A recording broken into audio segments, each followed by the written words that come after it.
Hey everyone, it is good to be back. I obviously took some time off from making these videos. The last couple of weeks have been pretty brutal, but also eye-opening and really inspiring.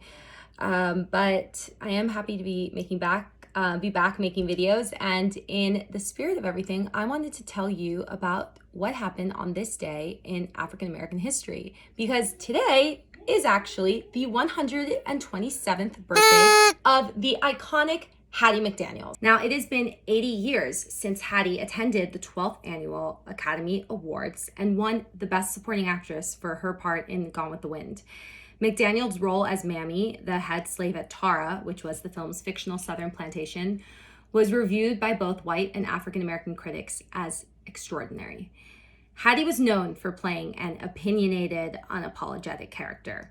This actually showed in real life when Hattie marched into the office of the Gone with the Wind producer, David Selznick, and brought with her a stack of movie reviews that were just praising her performance.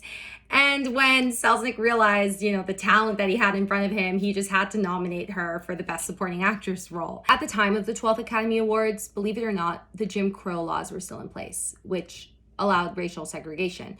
So when Hattie arrived at the Coconut Grove nightclub in the Ambassador Hotel, she, along with her escort and her white agent, were seated at a small table against the wall. And meanwhile, the Gone with the Wind table, with Selznick and the white cast members, you can imagine they were in the best seats of the house, pretty far from Hattie. The hotel actually had a strict no blacks policy at the time, and Selznick actually had to call in a favor just to allow Hattie to get into the building.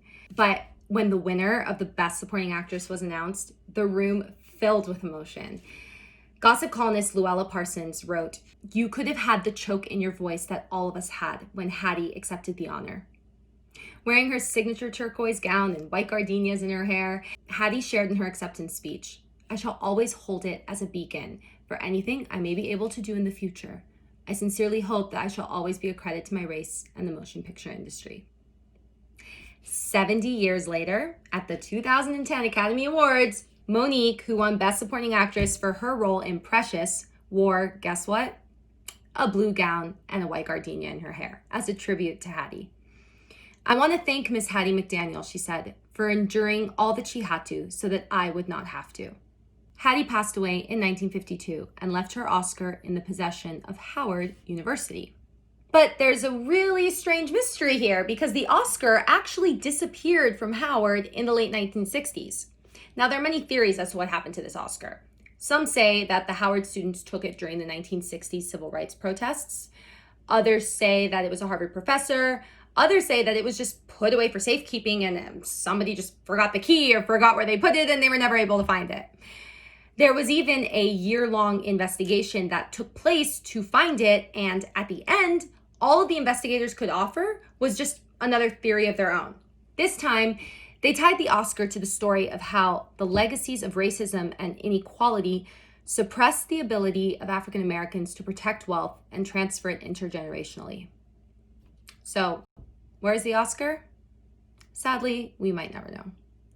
In spite of this, though, as the first Black person, yeah, that's right, person, not woman, to win an Oscar, Hattie's legacy will forever remain in history and inspire generations to come, Oscar or not. To continue the celebration of Black women in film, I wanted to share some of my personal favorites that you can watch and learn more about Black women in history. So I've linked them in the caption below. And to you, Hattie, happy 127th birthday. Thank you for all that you've done for all of us actresses and for film and arts and culture in general. We all get to benefit from your achievements.